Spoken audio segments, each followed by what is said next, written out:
오늘 본문에 나오는 모세라는 인물이 이제 80세가 되도록 40년 동안 이제 하나님께 대해서 완전히 실망을 하게 되고 자기 자신에 대해서는 철저하게 실망하고 포기하게 되고 남은 인생 이제 장인의 양을 치면서 그렇게 조용히 이렇게 마감하려고 하고 있었습니다.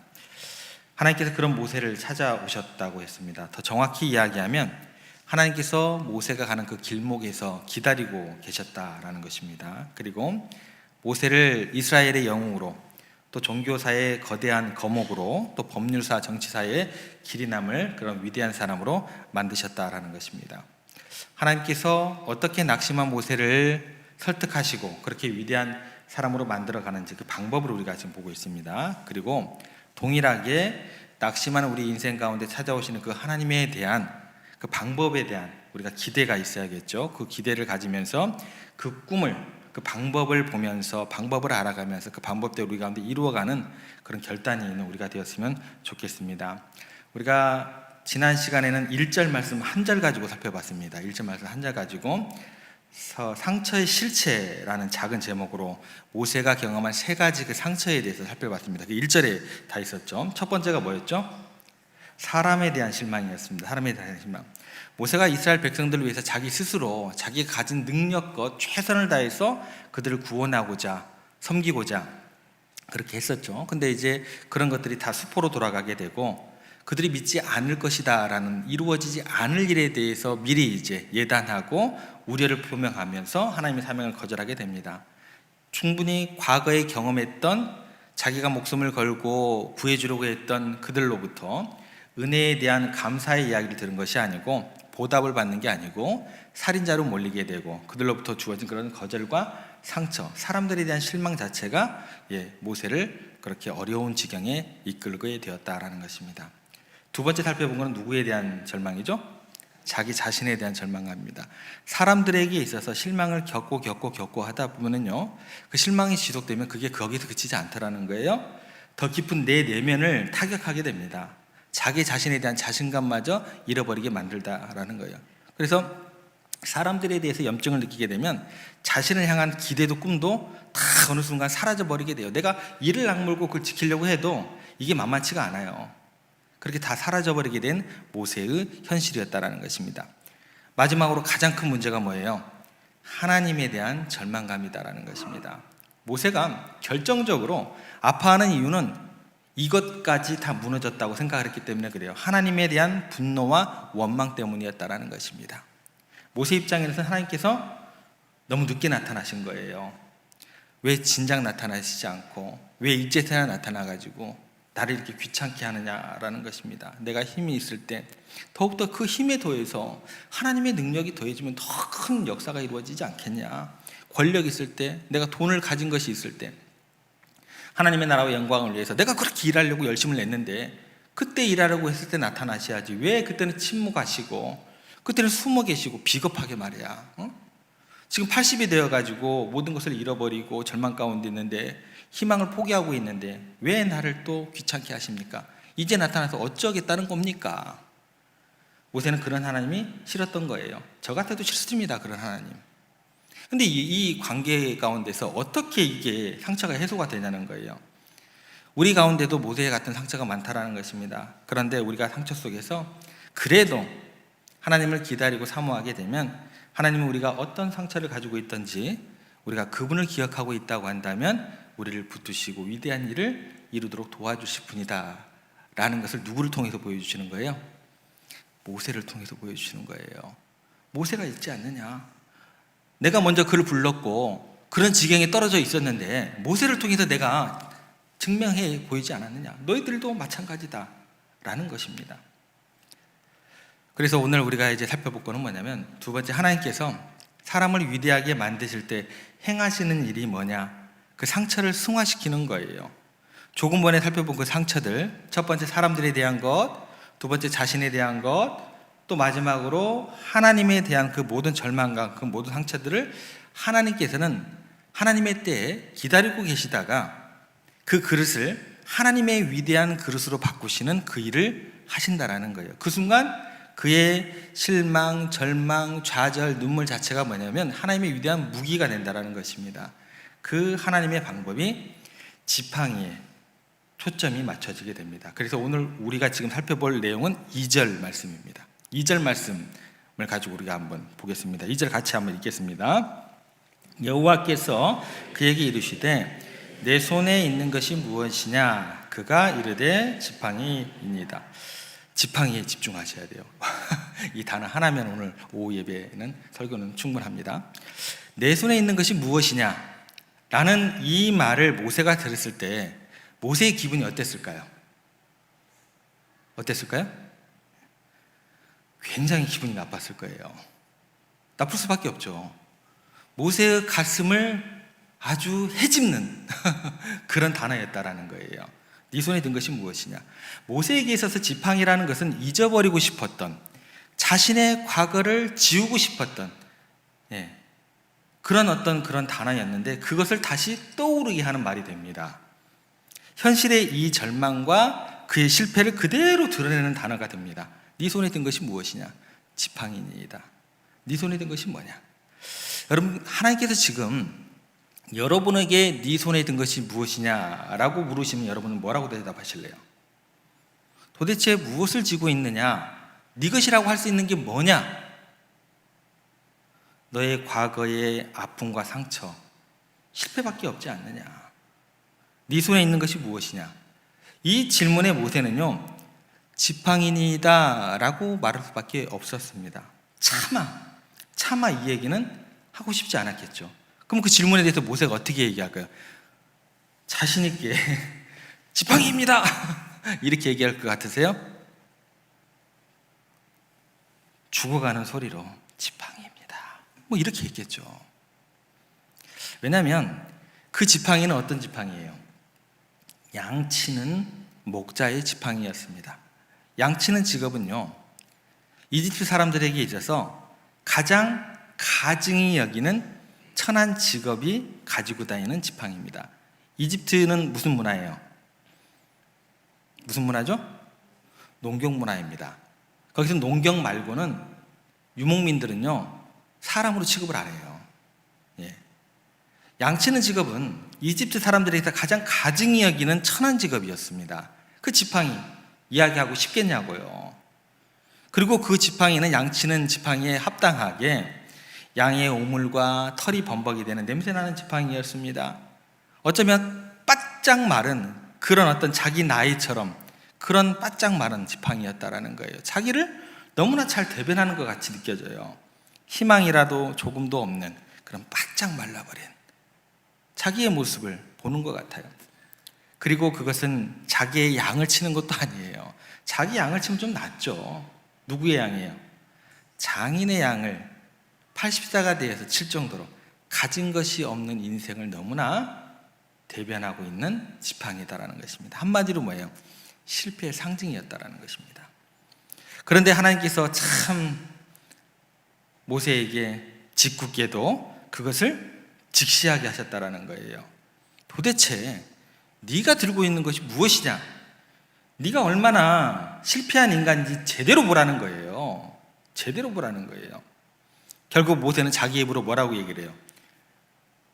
죽어가는 소리로, 쥐죽는 소리로 지팡이입니다 뭐 이랬겠죠. 지팡이입니다 절대 이러지는 못합니다. 원래 모세의 손에는 뭐가 들려 있었어야 돼요? 모세는 원래 뭐를 들고 있었어야 돼요? 모세의 신분이 원래 뭐였어요? 애굽의 왕자였어요. 모세의 손에는 원래 뭐가 들려 있었어야 되면 이집트 왕의 홀이 들려 있어야 되죠. 모세는 원래 그 정도의 사람이었어요. 냄새나는 양의 지팡이가 말이 됩니까? 원래 모세의 손에는 이집트 왕자의 홀이 들려 있었어야 됩니다. 원래는 양을 치는 게 아니라 백성들에게 큰 소리치고 치리하면서 고대 근동을 다스릴 수 있었던 왕적인 존재의 그 지팡이가 모세에게 있었어야 돼요. 그런데 지금 뭐하고 있어요? 양이나 치고 있는 거거든요. 모세의 지팡이, 그것은 부정해야 부정할 수 없는 절망의 상징밖에 안 됩니다. 그런데 하나님은 모세가 자기 손에 들고 있는 것이 무엇인지 깨닫고 고백하는 그 순간에 바로 그 즉시로 그 자리에서 하나님의 일을, 위대한 일을 그곳에서 역사하시기 시작합니다. 여러분, 하나님께서 사람을 쓰실 때 반드시 바닥을 치게 하십니다.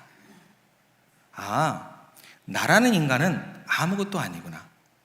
그래서 여러분들 기독교에 이런 단어 써서 죄송합니다. 그냥 쉽게 하려고 기독교 입문하시면 나는 뭐예요? 그 순간 처음부터 나는 죄인입니다 라고 고백하도록 가르치잖아요. 나라는 인간은 아무것도 아니구나. 내가 가진 거라는 건, 내가 행한 거라는 건 실패한 것밖에 없구나. 내가 의지할 것이 없구나. 희망이 없는 존재, 절대적인 절망감을 체험하면 그때부터 누가 일하시는 겁니까? 그때부터 하나님께서 일하시는 거예요.